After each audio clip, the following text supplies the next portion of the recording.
Hello everyone, I'm Honky, and today I want to express my concerns for Halo Infinite, specifically 343 Industries. We are just a few months away from the release of Halo Infinite.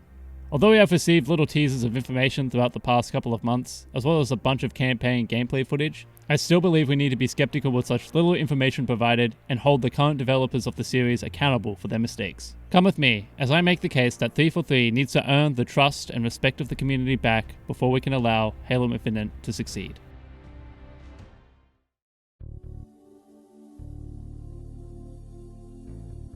For me, this is a difficult video to make. On one hand, I'm really excited for Halo Infinite, and I think that the content from the various Inside Infinite blogs, as well as the soundtrack drops and leaks, show promise for the franchise. On the other hand, we as Halo fans have been betrayed time and time again by the current caretakers of Halo, 343 Industries. To start, let us discuss Halo Combat Evolved Anniversary. After Bungie had sold the rights to Halo to Microsoft, they planned out 2 final games to send off the franchise, but let's focus on Microsoft's plan to gather a team of developers to create a studio which would later be called 343 Industries. This team would be a mix of new developers as well as Bungie veterans with one goal in mind: develop Halo games. Their first attempt, a port of Combat Evolved with improved graphics and a re-recorded soundtrack for the Xbox 360. With the full backing of Microsoft and full access to the source code, it seems like it would be easy to achieve, which it was. However, not without a major drawback. You see, instead of porting from the original game, 343 decided to port the Gearbox PC version of Combat Evolved. The main problem with this version of the game is that, to make the game run on numerous lower-spec PCs, the graphics of the game were downgraded in various areas.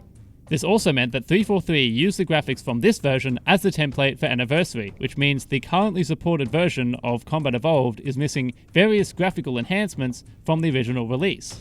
I won't cover this here as it's been covered by so many people better than I ever could, so I'll link various videos in the description. Just know that this would be the first of 343's various sins.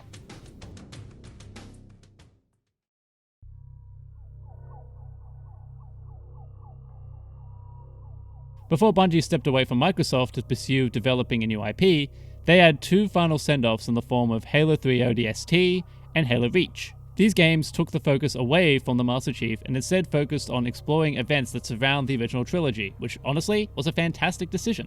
Previously, if we wanted to learn about other parts of the Halo universe, you were left with mostly just books that were either novels or full Halo encyclopedias. ODST broke this mold by allowing players to take control of Rookie, an orbital dropshot trooper during the events of Halo 2 and 3. This experiment was once again achieved with the release of Halo Reach, in which you take the role of Noble 6 before the events of Combat Evolved. With these 2 game releases, Bungie had created a template for how to expand the universe without having to bring the Chief back. So with a world of possibilities on how to expand the Halo series next, 343 decided to continue the story by making Halo 4. Don't get me wrong, Halo 4 is a fine game. The campaign wasn't horrible, the music, although less traditional to the original series, was pretty good all considered, the graphics are fine, and the overall gameplay was decent. However, I don't think it was the Halo game we needed at the time. Personally, I would have preferred for 343 to experiment with a spin-off game like ODST or Reach before adding the next chapter to the series. This would have forced 343 to think inside the constraints of the original games to fully understand what makes a good Halo game. Not to mention, there were various issues with Halo 4. For starters, the campaign had all of this.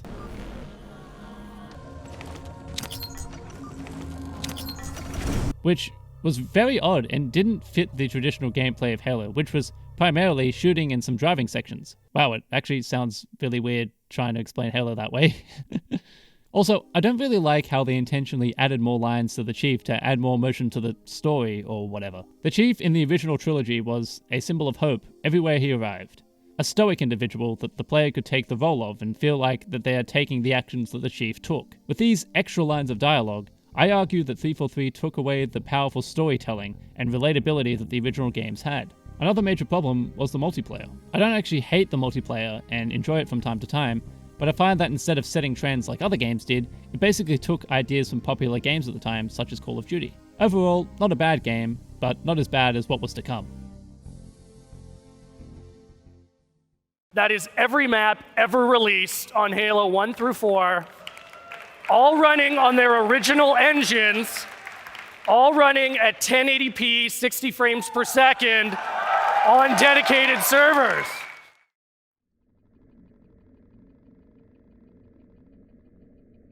To say that the launch of Halo the Master Chief Collection was an epic fail would really underestimate just how bad the game was. For me, it was my biggest gaming disappointment ever, and I still get mad about how the game launched in such a buggy state. I think we all know what happened to the game at launch, so I won't bore you with every issue that the game had. I will only provide a slice of the problems that the game had, and unfortunately, still has in some cases. First, the problems that arose with the release of Combat Evolved Anniversary still existed, as that version was used for MCC. This is being resolved in the next couple of months, but this means that it took Thief 3 7 years to fix this problem. 10 years if you count the original release of Anniversary. These issues continued with Halo 2, as it also used the PC port of the game for the legacy graphics, which again means it looks worse than the original Xbox version. Now, let's move on to some of the launch bugs. It wasn't possible to join a match at launch, and if you did, it was filled with latency, lag, and connection issues. Players weren't able to form in-game parties, and they were reset every time a match ended. This meant you had to rejoin a party after every match. Shot detection was completely broken, and teams were not balanced. For example, if you joined a 4v4 match, it was more likely that it would be a 4v3, or any kind of other variant you could think of. There was no ranking system, which meant that Halo veterans were being matched with noobs, and there was no way to work around it. These issues, and many more, were what plagued the MCC. By far, this was Thief 3's worst release ever, and it is where most of Thief 3's sins originate from. Eventually, they did fix most of the issues 4 years later, and the game is still actively being worked on today. For those who were there when it launched, however, we still feel scarred from the mistakes that Thief 3 made.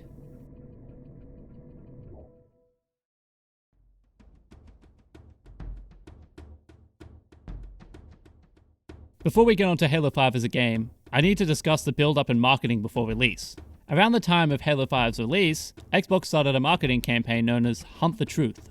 This included cinematic trailers of the Chief betraying the UNSC, and a kick-ass audio drama of the same name, which still holds up today. This campaign was made to make fans question what we knew about the Chief, and the series in general. How much of this is translated to the actual game? Not much. The story goes like this. Chief wants to fight Cortana because it's possible she's alive. The UNSC says no, and the Chief goes anyway. He gets hunted by Spartan Locke, which leads to a fight, and eventually, the Master Chief tries to stop Cortana as she betrayed him and humanity. So yeah, not much. This led fans to expecting an entirely different story than what they got, and feeling somewhat misled. Speaking of the story, notice how I didn't mention the other characters of Blue Team or Fireteam Osiris? The reason for that is, I totally forgot they existed. These characters are great, and have a rich history in the books and other extended media. Unfortunately, none of this is showcased in the actual game. They could have put anyone in these teams, or included none of them at all, and it would have made no difference. Not to mention, this story just didn't have as much impact as the previous titles. Focusing on too many characters and plot lines just makes the story too hard to follow. It also assumes you've caught up with the lore outside the game, which, again, makes the game hard to follow. Something that was never a problem with previous releases. Moving on to gunplay and multiplayer, I actually like the mechanics that the game introduced. The movement system is fast and fluid, and the gunplay is very satisfying.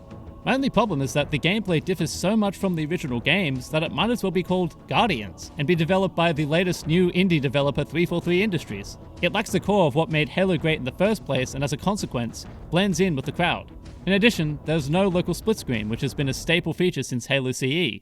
Musically, the game sounds like any fast-paced first-person shooter, which results the game losing its identity in a market filled with fast-paced first-person shooters.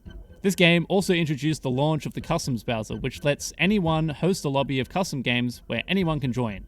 This, in my opinion, was a fantastic idea, and I'm glad this is also being implemented in MCC later this year. In conclusion, Halo 5, while not a bad game, had an identity problem. With the series now directionless, us as fans waited to see where the next Halo game would lead us.